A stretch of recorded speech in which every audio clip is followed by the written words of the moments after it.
Hello students, in today's lecture we are going to derive an expression for pressure of an ideal gas.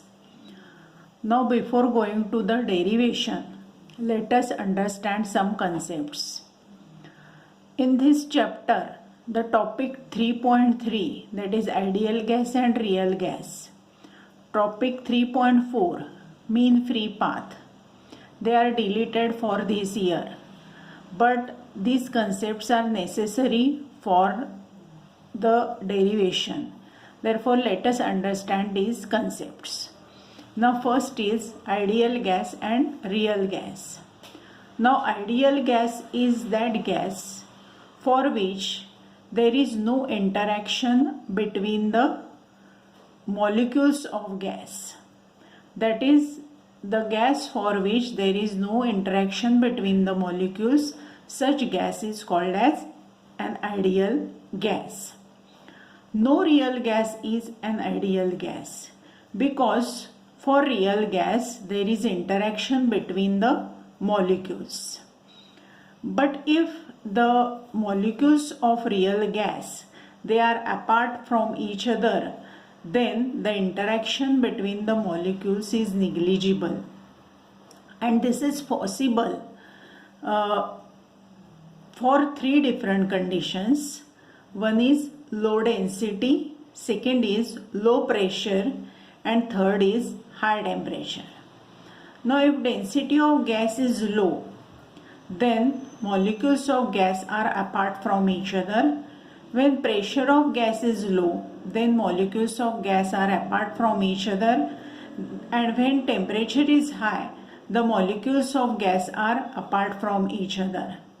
Now therefore, under these three conditions, the molecules of gas are apart from each other, and therefore there is no interaction between the molecules.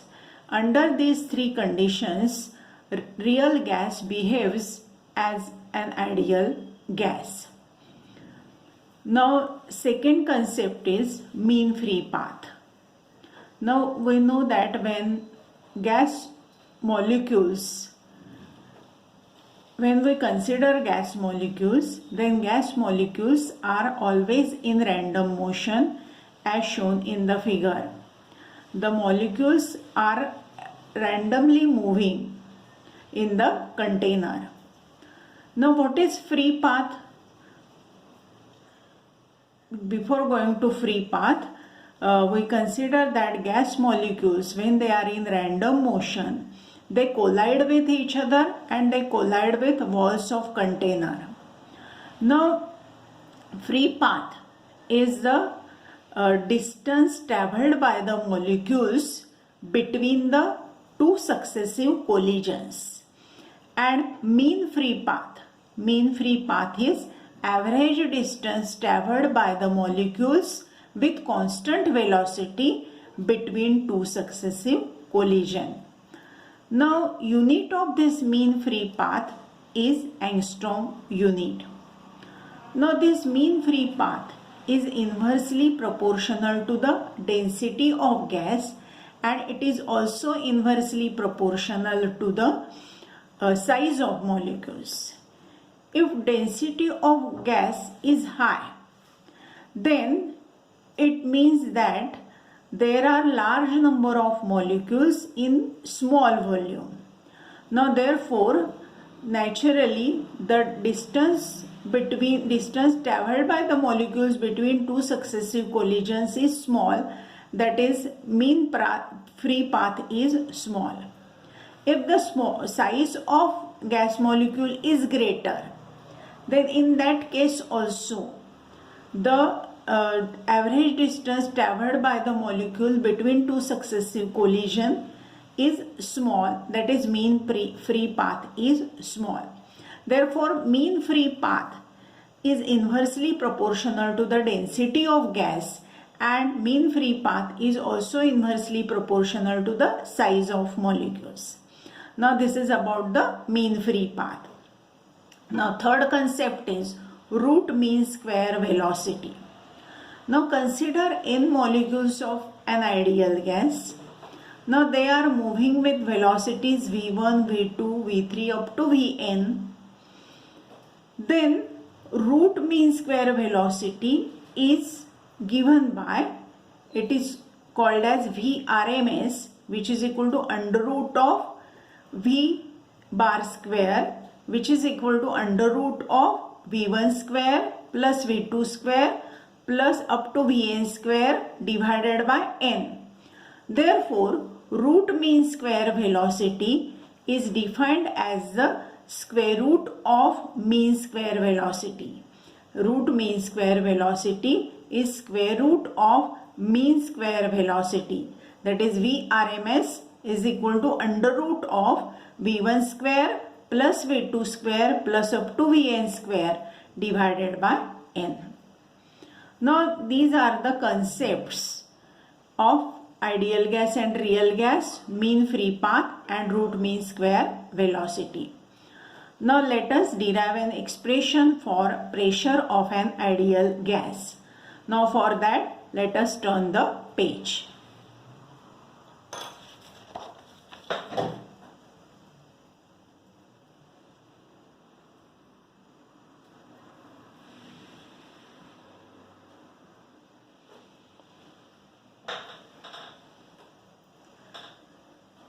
Pressure of an ideal gas. Now consider a cubical container having length of each side capital L, and therefore the volume of the cubical container is L cube.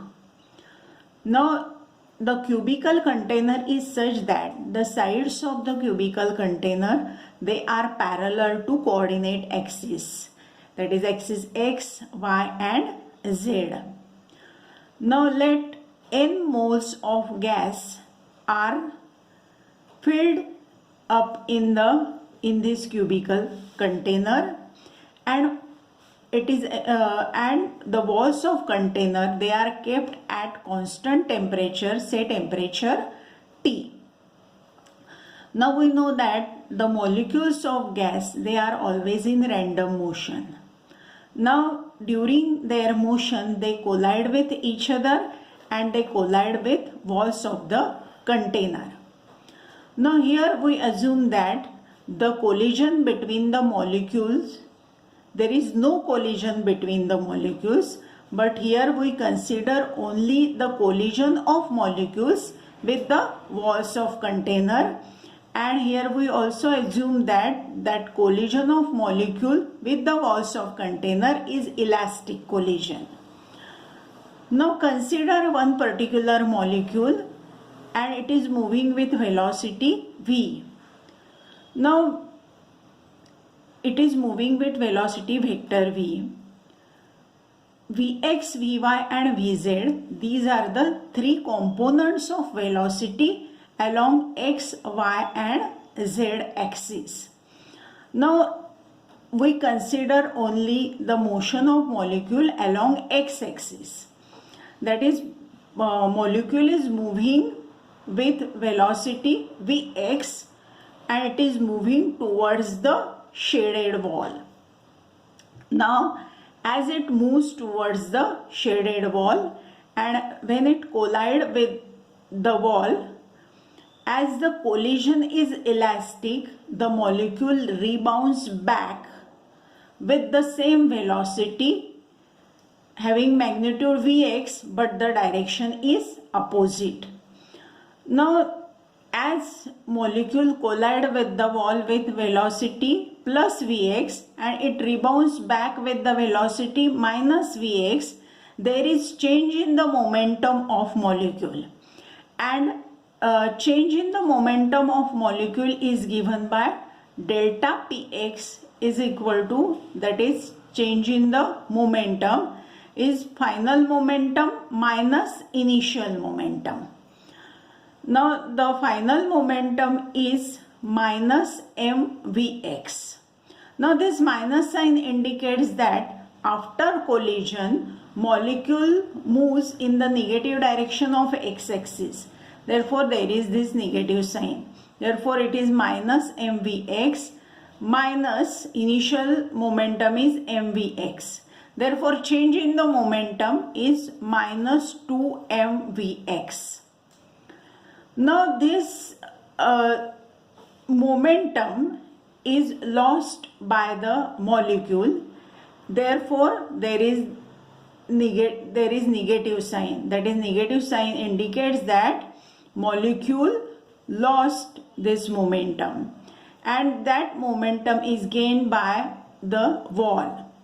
Now, therefore, there is change in the momentum of wall, and that change in the momentum of wall is given by plus 2 mvx. Plus 2 mvx. Here, one thing should be noted, that even if there is change in the x component of velocity, the y component and z component of velocities are unchanged. Now, when the molecule collides with the shaded wall and rebounds back with the velocity minus vx, then it again collides with the opposite wall and again rebounds back with the velocity plus vx and again collide with this shaded wall. Now, therefore, the molecule collide with shaded wall 2 times. The time, in order to find out the time required, that is time between these two collisions, we must know the distance covered by the molecules between these two collisions.